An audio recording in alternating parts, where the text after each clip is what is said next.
The Coffee People podcast is presented by Roastery Coffee Packaging. Roastery is the digital printing company that makes custom printed packaging for coffee products. They create packaging that make even small roasters look like a really big deal. At roastery.com, you'll find out about their fast turnaround time, high-quality product, and low printing minimums. It's what separates them from the rest of the industry. Roastery will quickly become your favorite source for custom American-made product packaging. They work with small, mid, and large coffee roasters, so if you're ready to upgrade your coffee packaging, go to roastery.com to learn more and connect with the team. Link in this podcast's show notes.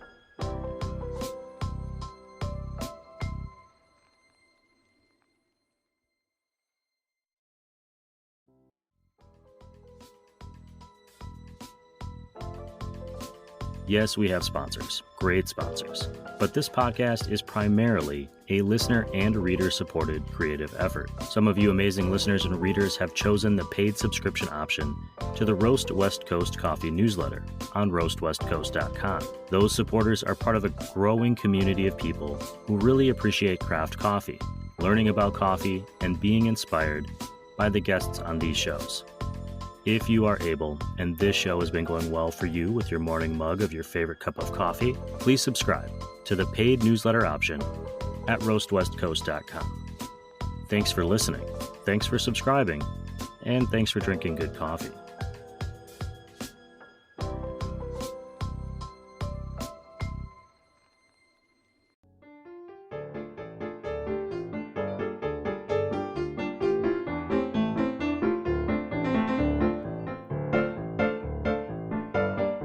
Hey, good morning, everyone. Welcome to the Coffee People podcast, which is part of the Roast West Coast Coffee Network and presented by Roastery Coffee Packaging. If you are roasting coffee and you want to put your perfectly crafted beans into a fine-looking package or tin, you'll want to check out roastery.com. I'm Ryan Woldt, and this is the Coffee Podcast, where we meet really interesting people from all corners of the coffee industry.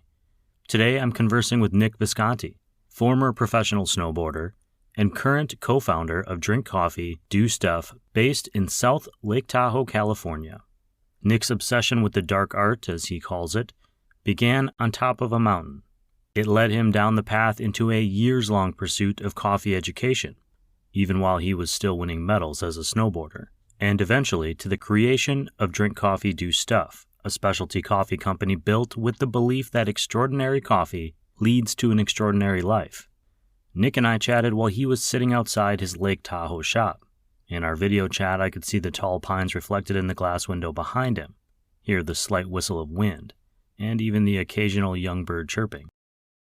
I found myself craving the mountains. More specifically, a craving for a cup of coffee in the mountains. As for me, for once, I wasn't in my closet podcasting studio. A thanks and a big shout out to the team at Hasea Coffee Source, one of this show's industry partners, and some excellent green coffee importers based out of Anaheim, California, for letting me post up in their cupping space for the morning. Today's conversation served as a reminder to me that I need to get out more often, because there are good things out in the world. Wherever you are having an adventure today, you can still scroll the drinkcoffee_do stuff Instagram feed, or peruse the merch on drinkcoffeedostuff.com. I'm a size large, and my birthday is coming up. I'm just saying. If you can't find the links on your own, I got you. They're in this show's podcast notes on your favorite podcasting platform, and in the newest post on roastwestcoast.com, where you can also sign up for this show's newsletter. That way you won't miss any of these interviews or our Coffee Smarter education pods.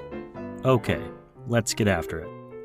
My coffee mug is full, all the way to the brim, with coffee and excitement for this conversation with Nick Visconti, co-founder of Drink Coffee, Do Stuff, on the Coffee People podcast.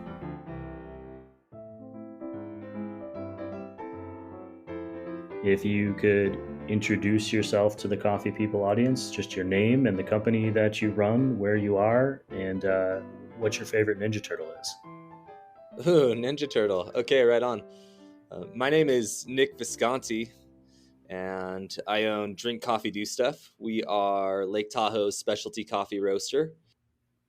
On the Ninja Turtle question, admittedly, I was more of like a rocket power type of guy. And with my background, Otto's my man. So I'll do a little pivot from Ninja Turtles into my other favorite childhood cartoon, and hopefully get that probably says a lot about me. I was going to say, he immediately changes the topic, the questioning. Yeah. He's always finding his own path. Well, I want to talk about drink coffee, do stuff, a lot about that, and coffee in general. But coffee is not your first career, and it's not the only thing there is to know about you. So I'm wondering if you could share some background. What were you doing before this enterprise came along?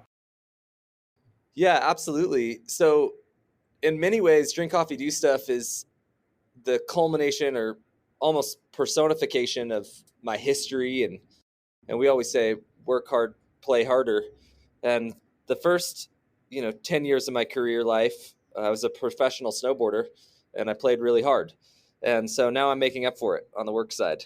But I started at 18 as a professional snowboarder, and then my final contract ran out at about 28 years old. And there was a couple years in between there, and we launched Drink Coffee Do Stuff when I was 30.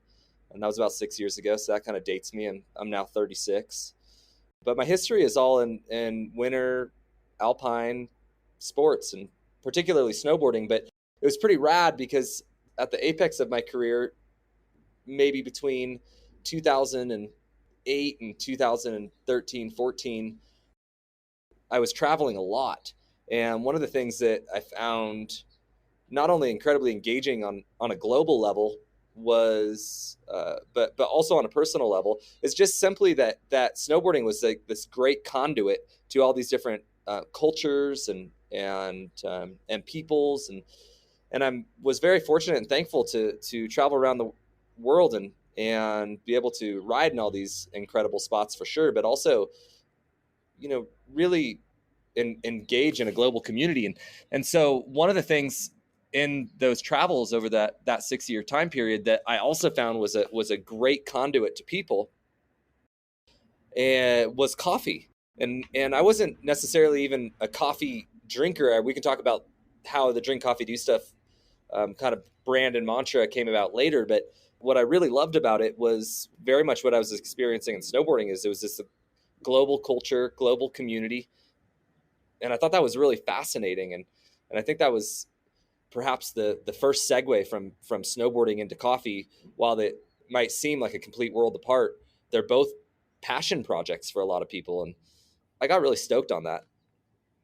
Was there a first kind of experience with coffee that, besides the interaction with people, but a first experience with coffee that made you think this is something that is going to be part of my life? I'm going to pursue this, or this sparked an interest that later on, retrospectively, you can look back and be like, that was the beginning. Yeah, absolutely. So there's a glacier in Switzerland called Saas-Fee. It's right next door to the infamous Matterhorn, Zermatt. And because much of the Alps is glacial, you can ride year round. And so I would go there every fall for weeks and months on end and train. And atop of Saas-Fee, up at 12,000 feet, is one of the highest cafes in the Alps. And so our days on the glacier were like snowboard espresso, snowboard cappuccino, snowboard long black, and so on and so forth. And we were like just caffeinated and killing it up there for sure. But at the same time, I was being recruited by energy drink sponsors, and I found I could never get behind the synthetic ingredients and artificial sweeteners. And so I started just drinking a lot of coffee. And that's even where the Drink Coffee Do Stuff mantra began. Well, at that point, it was like, well, drink coffee, do shit. And before memes were memes, I was the meme. But that wasn't as PC when we launched the brand. But yeah, back in 2012, on top of the Saas-Fee Glacier is really when my coffee obsession started, and it started as a fuel source for outdoor active lifestyle and nothing more. Definitely not specialty coffee or even any kind of concern for the coffee industry in itself. It was very much a part of my fuel program for snowboarding. When snowboarding was, when you were nearing the end of that kind of phase as your focus, and Drink Coffee Do Stuff is on the horizon, you found this passion for a product, you're using it as a fuel. what was your process? How did you pursue this new path? I mean, that has turned into an entirely new enterprise. That's a great question, and thanks for bringing that up. I think that in my snowboarding career, work ethic was not lost on me. In fact, I remember one of the first sponsor trips that I took. We had gone up to Seattle, and I was with all of these heroes of the day, and I spent my own money to get there. And all I ended up doing the entire week was digging stairs and building jumps for these super pros, and I was kind of like a new kid on the block with a lot of talent or something like that, but I hadn't really proved it yet.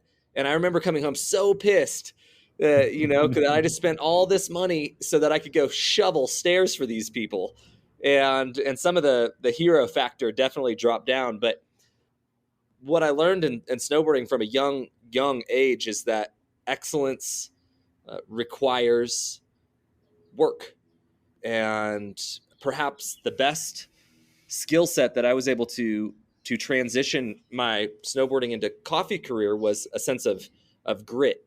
Do whatever it takes, do or die trying, fall down, get back up, that type of thing.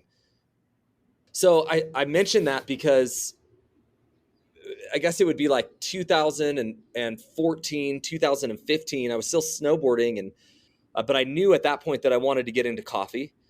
My wife and I had gotten married and moved to Seattle, and I literally started donating my time at a local cafe on Ballard Ave. There was a counterculture account, and I wouldn't even let them pay me because I was like, hey, I want to learn, and so I worked for almost a year without getting paid. I don't even think that was legal. They were probably stoked, but so I baristaed and learned everything I could. And every time there was a counterculture rep or coffee events, and I was in town, I attended. And yeah, I got really just caught up in that educational journey. Then I started doing the same thing up at a pretty, we'll say, heritage roaster up in Seattle called Herkimer. And they really took me in. And this guy, Nathan Reasoner in particular, he would allow me just to hang out in the roastery, and I would watch and I would see and I would smell and I would taste, and they would be talking about all these flavor profiles, and I'm just like, well, damn, man, I'm tasting coffee. It tastes like good coffee, but it tastes like coffee, and so there was years of learning the dark art, and being in that roastery was really a huge component to the inspiration for us starting a roastery.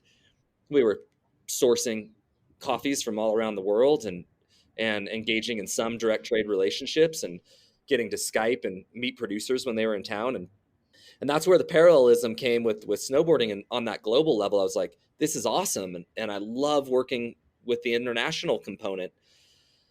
So we then moved to Portland, and that was after a couple years. Well, it's actually kind of funny. So in 2013, I think, or 2012, I got a bronze medal at X Games.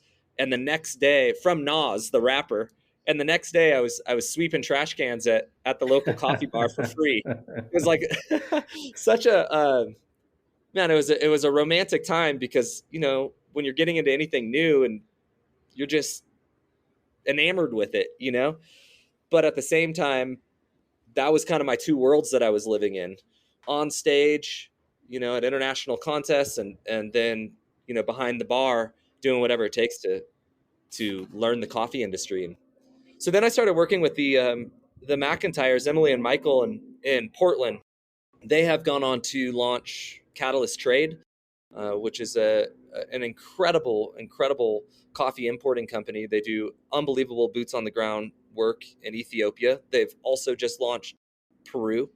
But prior to Catalyst Trade and all of the incredible credentials that they've accomplished in the past 5-7 years, I was working with them in their basement, learning everything I could from what I would say is maybe I guess, let's see, how do I say that?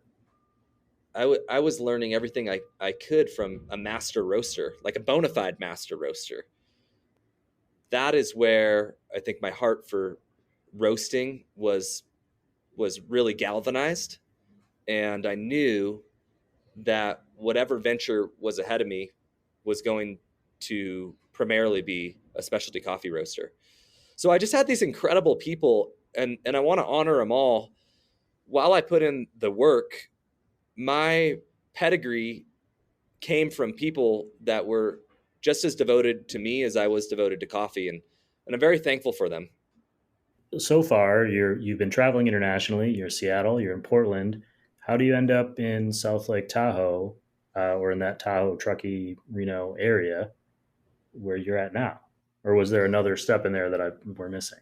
Well, so I'm from Tahoe, and being here, this was home base for my snowboarding career.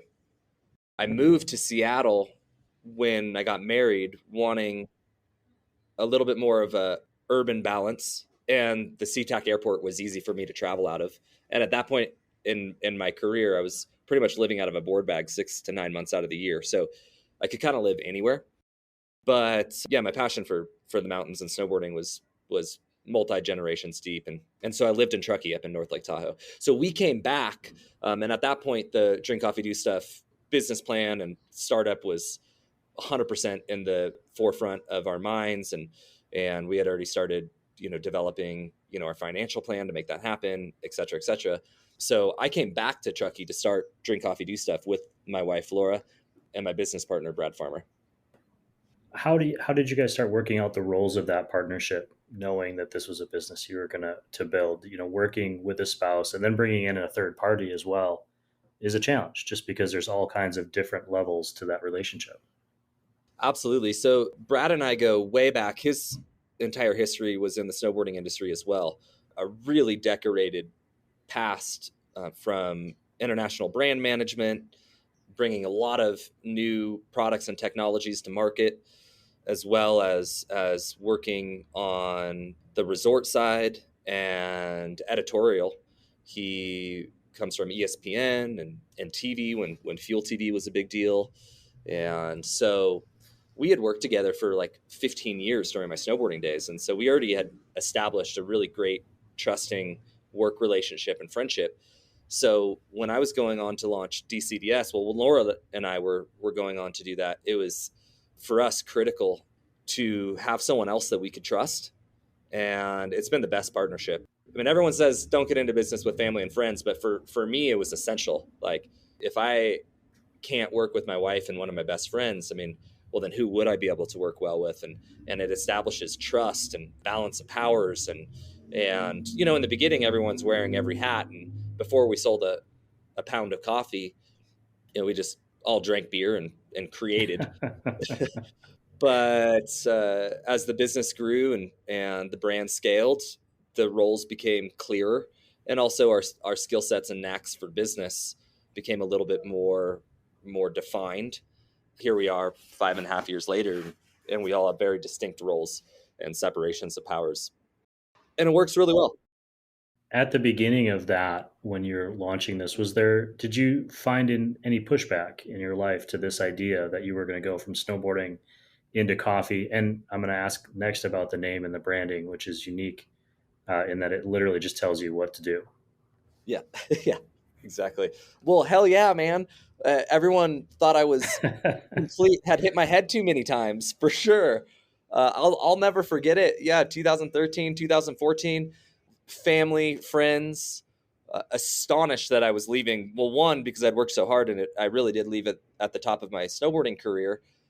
And two, like, everyone kind of thought I had it made. And I don't say that in any type of arrogant way. I mean, that's not my heart at all, but it was my reality. I was getting paid to snowboard and traveling around the world 6, 9 months out of the year. And I mean, it was a hell of a thing. And I'm so thankful for that time in my life. But what was happening behind the scenes was one, a passion that I didn't want to be distracted from anymore, which was coffee and people. Two, an entry into a marketplace that I really believed in, which was specialty coffee and outdoor active lifestyle, and trying to merge those two categories together. And I had seen a lot of successful examples of that in fuel, beer, and gear, other consumer packaged goods. But three is like, man, at the end of the day, like, I'm a family man, like, and I was away from my wife, and the idea of developing a family with that type of transient career while it was cool for me, it wouldn't have been cool for our kids to be. And I really wanted to, well, I still love snowboarding and make time for it, but I wanted to be in a place with the people and building something that was my own. And I think to some degree, and I don't know how this will sound to all the listeners or whatever, but it is true. When you are a professional athlete, you are the product, and it's a rad product, and it came with a lot of opportunities. But I got tired of being the product, and I got really excited about creating a product and allowing people to engage with that rather than the pressure being on me. That's really an interesting transition from product to creator. I would argue that you're also a creator as a snowboarder, just in the vision that you have to have going from the top to the bottom of the hill. I snowboard myself, not on the same scale, obviously, but one of the things that excites me about snowboarding is the ability to go to the same mountain year after year after year and find new things and new lines and new places to go. Let's get to that name and that branding. I said it a minute ago, but it tells you what to do: drink coffee, do stuff. It's as much of a mission or an ethos as it is a name. Why did you settle on that for your company? Were there other options? Yeah, totally. Well, let me add a little pause here for a second. And from your perspective, like, okay, so if we were having an actual conversation, I would say, well, damn, man, like, where do you like to ride? And maybe we can share a chair someday, and tell me a little bit more about what you just said, because that's really exciting to me. On the podcast, is your preference to make it more interview style, where I'm kind of continuing to answer questions? That's what I want to hear from you too. Oh no, it's as far as I'm concerned, this is a conversation we're having. I could include this that we're doing right now if you're Oh, comfortable. okay, sweet. Well, yeah, I mean, whatever's best. Well, I do want to know. Okay, well, where do you snowboard? And I think what you said is super interesting. Like, and I totally agree that the mountain changes, and what's been your experience with that? And So I started snowboarding late in life, in my early 20s. My brother-in-law was a lifty at Copper Mountain in Frisco, Colorado. are you from Colorado? I'm from Wisconsin originally. Oh, you're from Wisconsin. Okay, sweet. Yeah, and we had this plan to go out there, and I was going to learn. He was going to teach me to snowboard, and it was going to be this thing. My new brother-in-law, and he died. He passed away. He was killed in an accident, and that trip was like the first thing we had planned after that, and it just coincidentally in the timeline. And we decided to continue and do that trip, even though we were all in this kind of state of grief, and my wife's family Wow. was in a state of grief. And we went up to Storm King, where he was the lifty, which was way out of my league by a million miles. And we had a moment there. And that could have been it, to be truthful. But it's now been 16 years, and we've gone back to that same mountain every winter Wow. with my wife's family, and have been doing that. And it's become a passion, not only because of that experience, but it's a sport that my wife and I can do together. And we can be at different levels of skill, but we can still enjoy coming down the mountain together. And Absolutely. so we've been going to that same place consistently for 16 years, among others.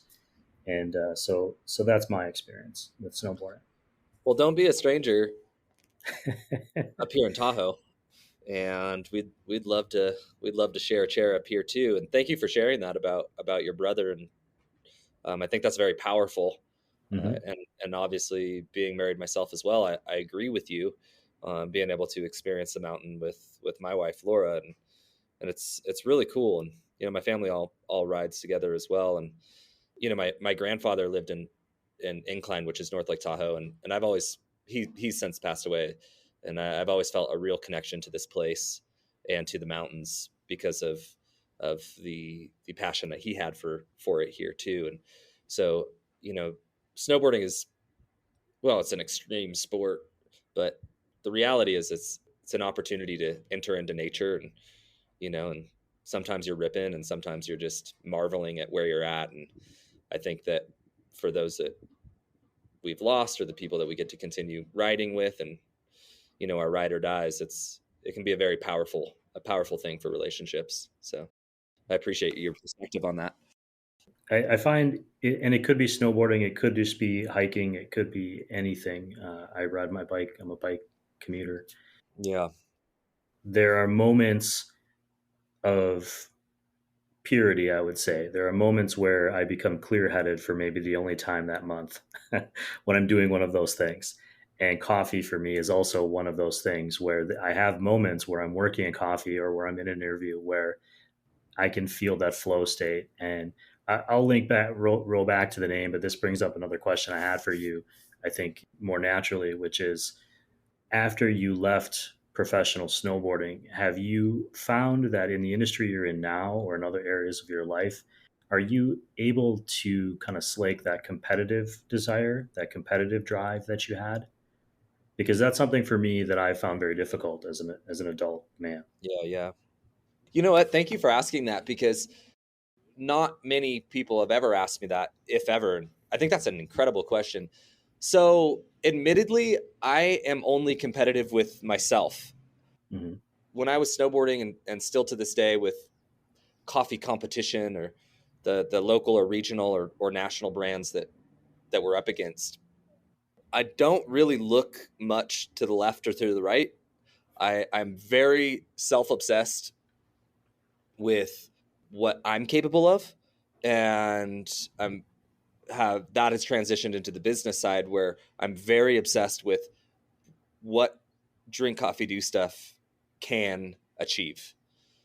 And well, self obsessed sounded really narcissistic, and I didn't mean it in that way. Maybe just I'm obsessed without without the self part. But I am obsessed with life and experiencing life and trying to get the most out of it, And I was laughing with some friends on the chairlift the other day, and maybe a crude way of saying it, but it's like my life has always been pretty balls to the wall, and now I just have my balls on a different wall. That sounds about right. Yeah. I grew up playing competitive sports, and as an adult, have tried to transition into finding that outlet. As my body has started to fail and I've gotten older, I can't do those same things anymore. How do I get that in other areas? And is it business? Is it, some other challenge? And so I find that to be an interesting perspective. That could be a whole show on its own. Yeah. Okay. Well, in brief, where do you find that, and are you able to do you like get into the flow zone and in business, or do you find it other places? It's very rare now. I used to be able to tap into it almost daily playing sports. Hmm.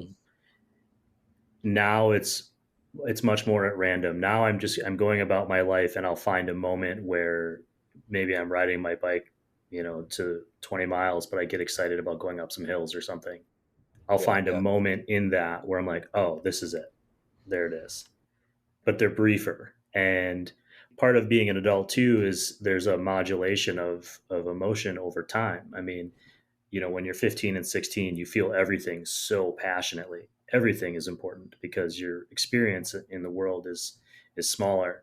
And as an Right. adult, Right. I Right. find that with a wider range of experience, I don't get to those same highs or those same lows, but Yeah. I feel things more deeply. Well said. I almost say that I feel a higher quality of emotion over time. It's like my relationship with my wife. We've been together over 20 years. And so I still see her and go, "Oh my god, how did I get so lucky?" But at the Mhm. same time, like that same see each other and throw the door open passion that we had when we were 21, we probably don't get to that on a daily basis the way we used to because we're going about our life. Yeah. But the feeling of love I have for her now feels much deeper than it did when I said I do, Mm. if that makes Yeah. Well, sense. 100%, and that is so eloquently said. So I'll just say ditto. My I'll edit all that out. It'll be fine. Oh I yeah. was joking. I was joking. No, No, I don't meant my don't. part.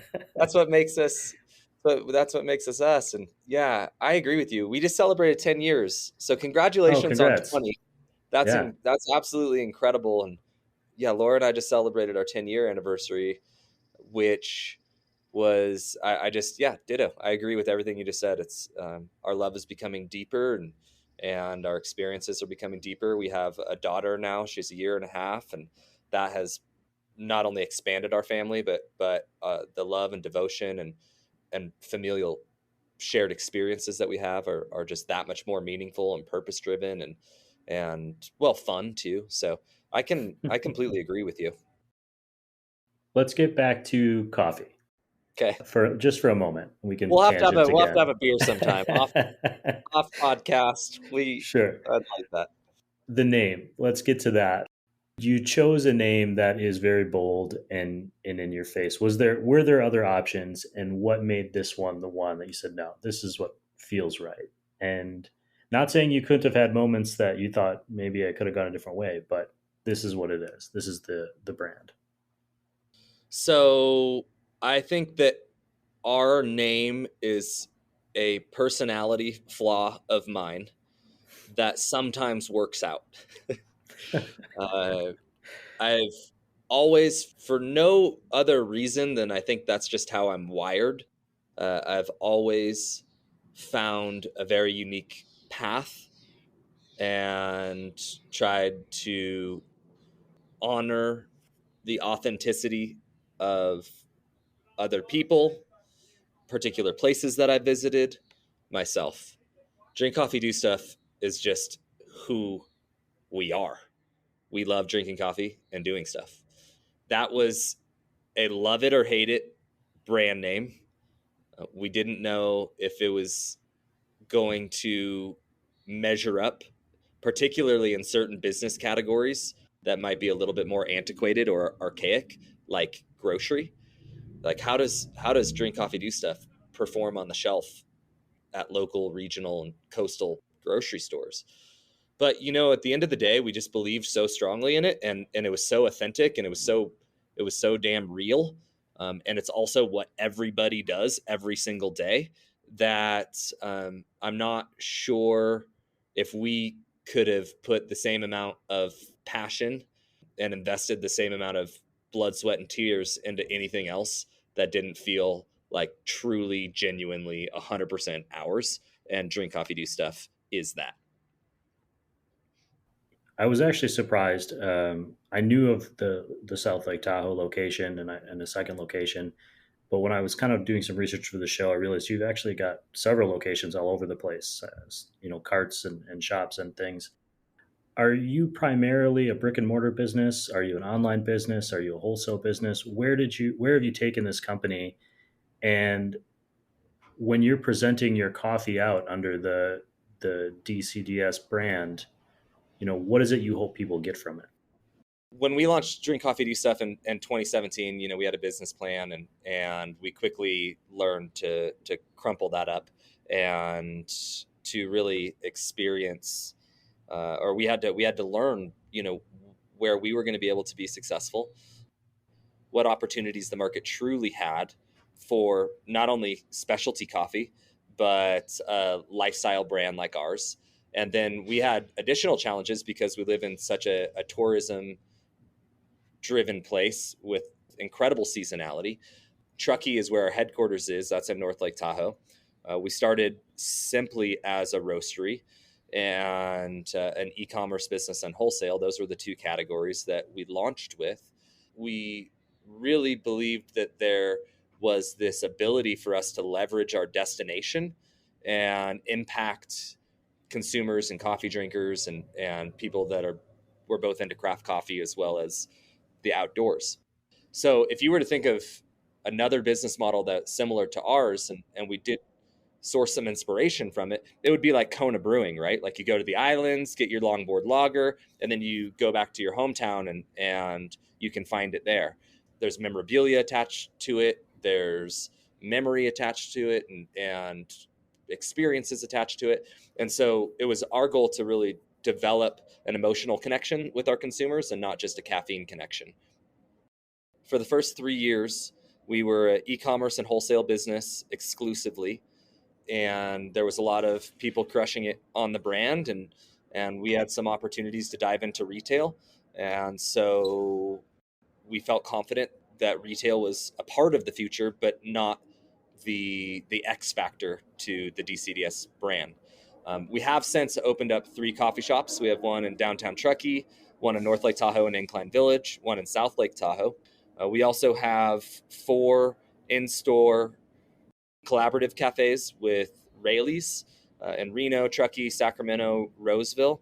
Those are kind of like what you would think of like a Pete's coffee shop in a grocery store. We have drink, coffee, do stuff, coffee shops and those grocery stores. Then we've developed a pretty strong grocery program. So our 4 categories are grocery, food service wholesale, and our own native retail and e-commerce. And each one of those categories has a pretty exhaustive and robust, we'll say, business behind it at this point. But ultimately, all of those are just our channels to connect with consumers. And our goal is to care just as much about what goes into the cup as what happens after the cup.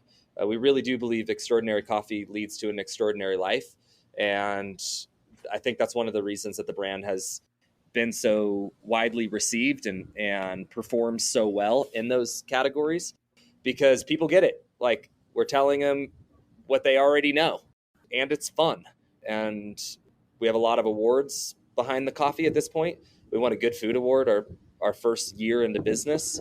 The coffee in and of itself validates the brand, and the brand validates our consumers, and that seems to be a really positive, sustainable word of mouth growth model. What about the coffee itself? I think I read somewhere that you guys are selling coffee that is at high elevation, maybe exclusively. But what Yeah. is your philosophy with sourcing coffee and working with people around the world? How have you transitioned that into a business that also needs to make money? 100%. So that's a great question. Some of what I'll say is theory, some of what I'll say is marketing, and some of what I'll say is science. And at this point, it's just all our brand. So I suppose that's the preface before fully and exclusively answering that. We source all of our coffees primarily from mountainous regions around the world, typically above 5,200 up to 9,100 feet, I think is the highest elevation relationship that we have. There's some advantages of that, and then there's also some marketing to that. Specialty coffees grow at high elevations. We all know this. It's often indicated by meters above sea level. But that is actually incredibly impactful for the development of the coffee cherry and obviously the seed, not only from an organic material component, but from a sugar content component. And then that leads into the very popular differences between specialty coffee and commodity coffee, right? Which is more nutrients dense soils, the terroir, slope, wind, shade grown, diurnal temperature swings, picking the cherries when they're ripe, and not using commercial farm equipment to strip pick. And most people in specialty coffee know all those things. But it does happen at high elevations, and these places are often not even commercially farmable. So what's really cool for us, and maybe you think so, maybe you don't, I think it's cool, is that we roast our coffee at 6,000 feet in the Sierra. So one coffee that I always point to is a long-term producing partner of ours, Peru Ruta Stelinka. Varietals are mixed, but their cooperative is up at 9,000 feet in the Andes. And so we get to source coffee from the Andes, roast it in the Sierra. And so there's this really cool mountain connection between the coffees that we're sourcing and the coffees that we're serving. That translates really well to our consumer base as well, wanting to experience something that is totally Tahoe and that is unique to the region. Now, in addition to that, we have some unique advantages to roasting at high altitude. You would also have these unique advantages in places like Denver, Reno, at farm level. Down at sea level, your water boils at 212. Up here, depending on the humidity, we boil between 198 and 202 degrees. Now, what that does is it actually allows us to enter into sugar caramelization sooner.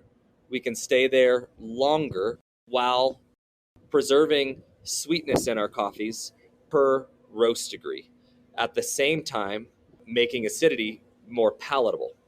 And this is where really science and theory and marketing are somewhat indistinguishable, because there's only so much natural sugar content in coffee, and there's only so much palatable acidity that needs to be degraded to actually become palatable for us.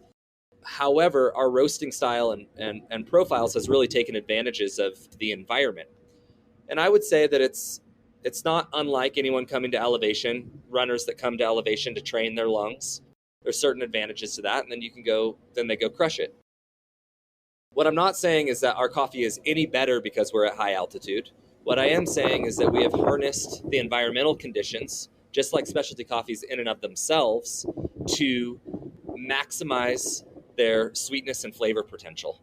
And I believe that we can do that to a pretty significant degree uniquely at 6,000 feet. That's kind of the rub. Yeah, that's a really interesting idea. I'll be honest, my job on this show is to be the coffee idiot and to learn, about other people's stories. But yeah, I can't say that I've thought much about how elevation impacts the after growth period. I think about it from a growing standpoint, but I don't necessarily think about it from your perspective. So that's really something I'm going to look into. What is coming up? What is next for you and for this company? You've gone through a bunch of different phases, from really in depth in the learning phase into an online wholesale, then retail, and so on. As you've grown, where are you going? What's on the horizon? We are no longer a small company. We're in the very odd growth phase of being a teenager.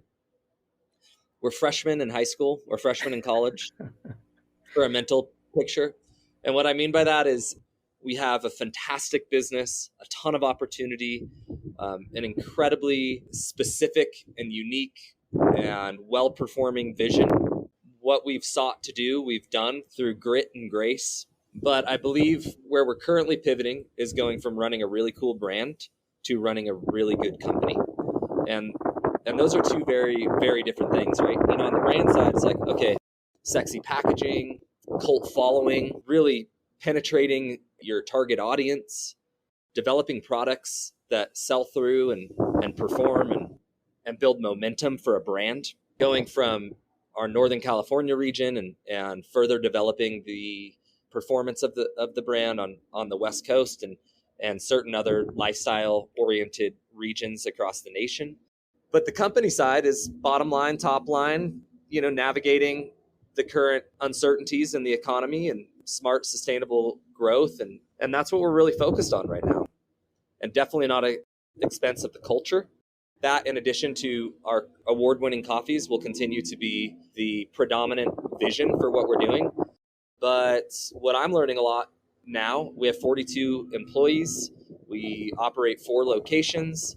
We have a national e-commerce business and a very West Coast wholesale business and very strong grocery business. And what I'm learning is how to be a boss and not just how to be an eccentric snowboarder. So it's really exciting. It's challenging. I have days that are really hard, and I learn just as much as I teach. And then there's days that, I'm stomping my landings and I'm like, we're doing the damn thing.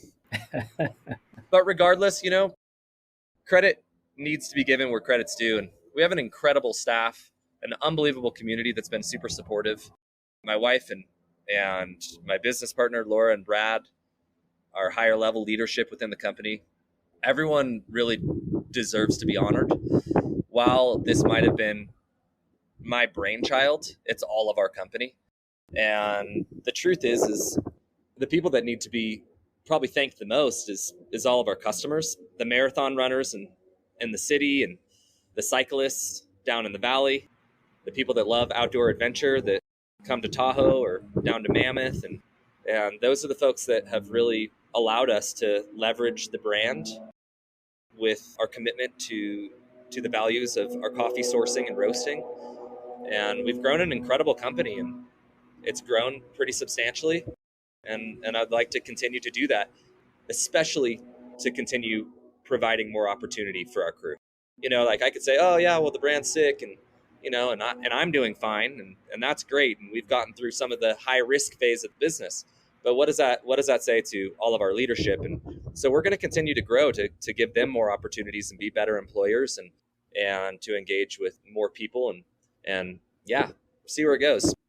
When you are out on the road, let's say you've just come off the mountain on a vacation or a trip, and you stop into a coffee shop and you're going to order a cup of coffee or order something. What is it that you order? Well, that's a great question. If I'm going into a coffee shop, I admittedly kind of size up the barista that's on bar. And if the shots look like they're pulling well, I'm 100% getting an espresso. But I also know that you can't be perfect every time. And I have so much grace on the overall coffee industry as it's burgeoning, especially the specialty coffee market. I have a ton of respect for entrepreneurs and anyone that's willing to put all chips in. And whether the coffee's good or bad, I think that everyone deserves a head nod, and because it's a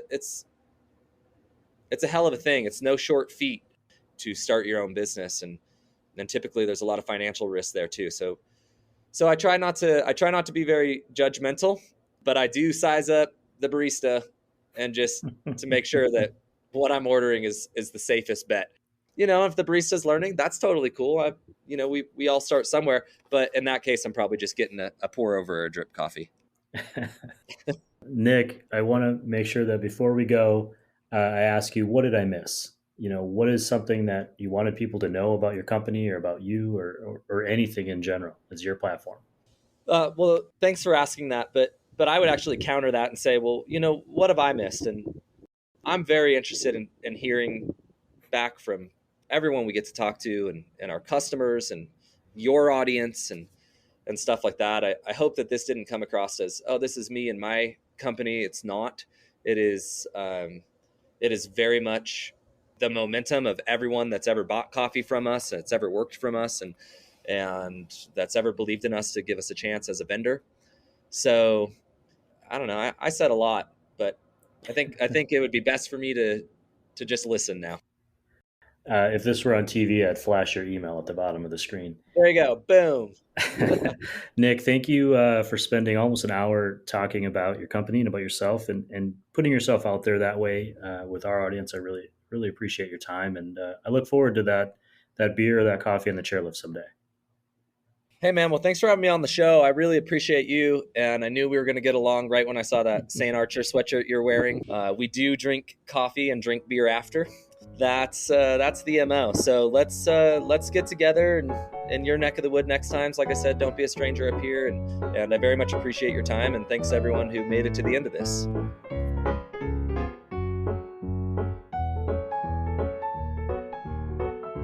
Okay, it's time for some key takeaways.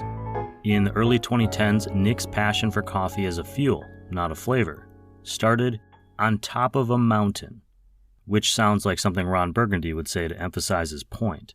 But in Nick's case was true. More than fuel, what Nick found was connection and a community. After retiring from snowboarding and learning coffee through some seemingly unofficial internships, Nick and his wife Laura were ready for another relocation. They returned to Nick's roots and opened Drink Coffee Do Stuff as an online coffee roaster with their business partner Brad Farmer in Lake Tahoe. A big part of the appeal for Nick was transitioning his life from being the product to creating a product and providing a service. He mentioned that he thought it took some pressure off of him and enabled him to create a more stable lifestyle for himself and his family. I'd argue that by creating and putting something out in the world, he actually created more pressure for himself, but in a different, less visceral way. As a coffee industry professional and athlete, Nick is driven to compete with himself, blinders on, not looking right or left, keeping the focus on continually improving. Then, in the broader spectrum of comparison, the chips will fall where they may. With DCDS, Nick and his team have embraced mountain culture for their product, not just the brand. By sourcing coffees from 5,200 to 9,100 feet of elevation, the coffee they serve begins in the mountains. It's roasted in the mountains at 6,000 feet, And if it's a lucky cup of coffee, it will likely end its life cycle there too. Today, the company has entered its late teen years, and Nick is learning how to be a boss. I, for one, left my chat with Nick inspired and ready to get back outside for an adventure. I may never be able to come down a snowy mountain like Nick does, but I sure as hell can drink a great cup of coffee in the lodge. I'm looking forward to sharing one with the team at Drink Coffee Do Stuff in the near future. That's our Coffee People conversation for today. Thank you for listening to the stories of coffee people, for being inspired by their entrepreneurial efforts, and supporting this podcast by listening, sharing, and sometimes choosing the paid newsletter option on roastwestcoast.com. Thank you to everyone who does that. It really helps, and honestly, it's quite motivating. In addition to our podcast presenting sponsor, Roastar Coffee Packaging, found at roastar.com, this podcast is also supported by some other great coffee industry partners, including our longtime friends at Coffee Cycle Roasting, Ignite Coffee Company, Maria Coffee, Cape Horn Coffee Importers, Zumbar Coffee and Tea, Ascend Coffee Roasters, Moster Coffee Company, Steady State Coffee Roasting, San Franciscan Roaster Company, Crossings Coffee, Acento Coffee Roasters, Camp Coffee Company, Civets Roasting Machines, First Light Coffee Whiskey, and of course, Hasea Coffee Source. The Coffee People podcast will be back next week with a really great interview with Kirsten Hill, the bird-friendly program manager at the Smithsonian's National Zoo and Conservation Biology Institute Migratory Bird Center. That is a mouthful. We're going to chat about their efforts to spread the word about bird-friendly coffee. This Coffee People podcast is part of the Roast West Coast Coffee Network, and this episode has been written, produced, and recorded by me, Ryan Woldt, with a special thank you today to our guests in the living room who are keeping quiet for me. I hope this episode has found you happy, healthy, and with at least a thread of sanity left, enabling you to make it through the day, or at least a second and third cup of coffee. Please always tip your baristas and be sure to drink good coffee.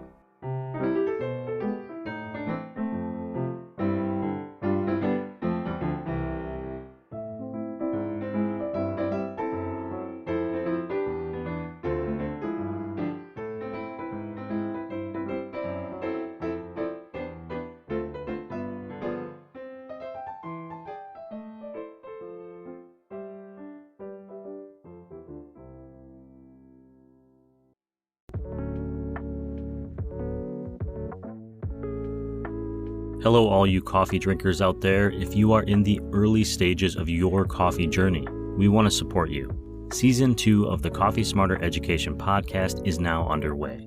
The first episode on blade versus burr grinders is already out. If you want to brew a better cup of coffee at home, search for Coffee Smarter on your favorite podcasting platform and hit the follow or subscribe button. Or just go to roastwestcoast.com and sign up for the newsletter, and we'll send it to your email every single week. Thanks for being awesome and drinking coffee smarter.